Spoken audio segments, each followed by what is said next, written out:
साक्षी, साक्षी देखो मैं आ गया। ये तो मेरा छोटा भाई आ गया। अरे ये कौन है? लगता है साक्षी ने कोई नौकर रख लिया।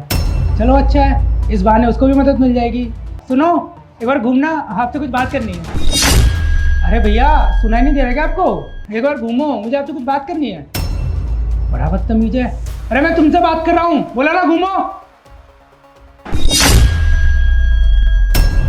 अरे विक्रम भैया आप और इस हालत में घर का काम कर रहे हो? और साक्षी, साक्षी कहाँ पर है? अरे नहीं छोटे, साक्षी को मत बुला, वो सो रही है। और वैसे भी मैं घर का काम कर रहा हूँ, तो इसमें क्या दिक्कत है? सो रही है?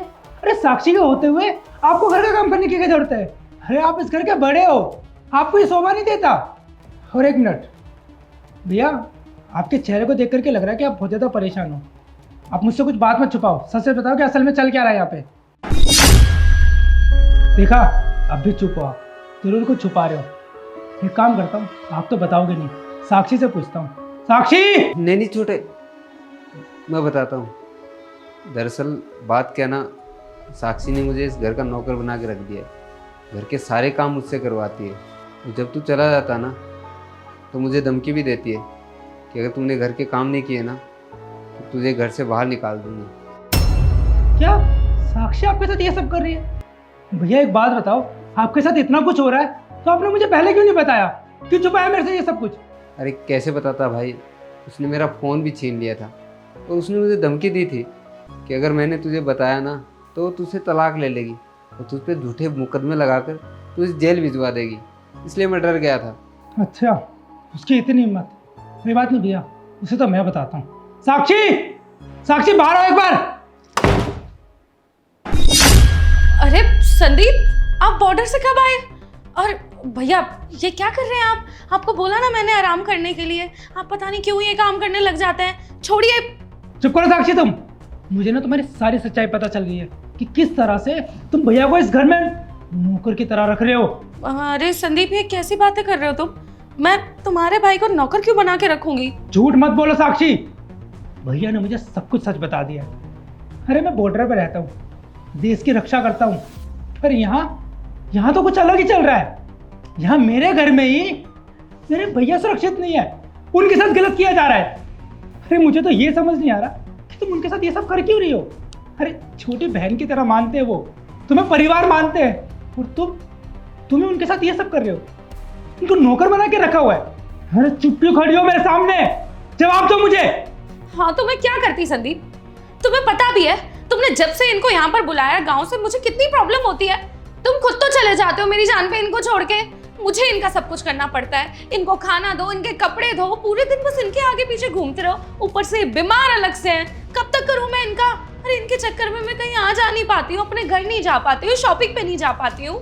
तुम्हें तो कुछ पता लगता नहीं है, क्योंकि तुम तो पूरे टाइम बॉर्डर पे रहते हो और ये यहाँ पर पूरे टाइम मेरा दिमाग खराब करते रहते हैं। तो बस मुझे यही सही लगा, घर में ऐसे ही कब तक पड़े रहेंगे, कुछ काम वाम तो करते हैं नहीं। इससे अच्छा तो झाड़ू पोछा कर ले, घर का काम ही कर ले।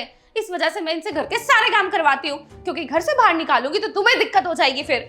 और संदीप मुझे तो एक बात समझ नहीं आई, इनको तुम गांव से आखिर लेकर क्यों आए? अरे इनकी बीवी मर गई थी तो अकेले रहते ना गांव में, हाथ पैर ठीक है इनके, कर सकते थे, कमाते अपना खुद करते। लेकिन तुमने अपनी बीवी की जिंदगी हराम करा दी यहाँ पर इनको बुला के। अरे एक बार मेरे बारे में तो सोच लेते। अरे तो क्या हो गया, मैंने उनको गांव से यहाँ बुला लिया। मेरी भाभी गुजर चुकी थी और भैया मेरे गांव में अकेले पड़ गए थे, उनका मेरे अलावा कोई भी नहीं था। तो क्या करता मैं? एक भाई होने के नाते मैंने उनको यहाँ बुला लिया, और तुम उनके साथ ये सब कर रहे हो। अरे जब उनका छोटा भाई जिंदा है तो मैं क्यों छोड़ता उनको अकेले गाँव में? अरे भैया के अलावा मेरे इस दुनिया में कोई भी नहीं है। और पता है, भैया ने मुझे सपोर्ट किया कि भाई तू शहर जा, फौजी बन, तू अपना सपना पूरा कर। इसलिए मुझे मजबूरन गांव छोड़कर के शहर आना पड़ा। और माँ बाप के बाद ना भैया ही थे जिन्होंने मुझे संभाला है। और भाभी के जाने के बाद भैया पूरी तरह से अकेले पड़ गए थे। तो अब मेरा फर्ज बनता है कि जब भैया ने मुझे सपोर्ट किया था ना, तो अब मैं भैया को सपोर्ट करूं।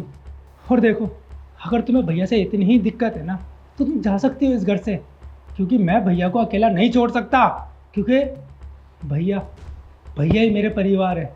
नहीं नहीं संदीप, संदीप देखो ऐसा कुछ मत करो, और मुझे मुझे तुम्हारे साथ ही रहना है इस घर में। मैं आगे से तुम्हारे भाई के साथ ऐसा कुछ नहीं करूँगी। प्लीज़ प्लीज़ मुझे माफ़ कर दो भैया, प्लीज़ मुझे माफ़ कर दो। और ये जब तक चाहे तब तक यहाँ रह सकते हैं। मैं आज के बाद इनको कभी तंग नहीं करूँगी, कभी नहीं टोकूंगी और घर के काम भी नहीं कराऊंगी। देखो यार, मुझे ना कुछ नहीं सुनना। मैं इससे पहले कोई अनहोनी कर दूँ, इसलिए चुपचाप इस घर से निकल जाओ तुम। अरे नहीं नहीं छोटे, ऐसा मत कर। अगर साक्षी को अपनी गलती का एहसास है तो उसे माफ़ कर दे।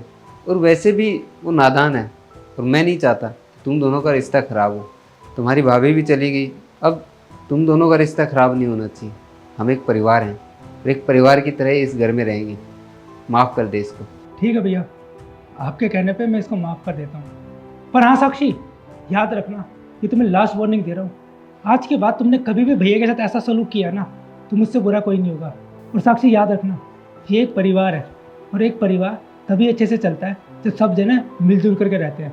तो आगे से ध्यान रखना इस बात को कि तुम्हें इस घर को जोड़ करके चलना है, ना कि तोड़ कर। ठीक है संदीप, मैं समझ गई। मैं आज के बाद कभी ऐसा नहीं करूँगी। भैया माफ़ कर देना मुझे।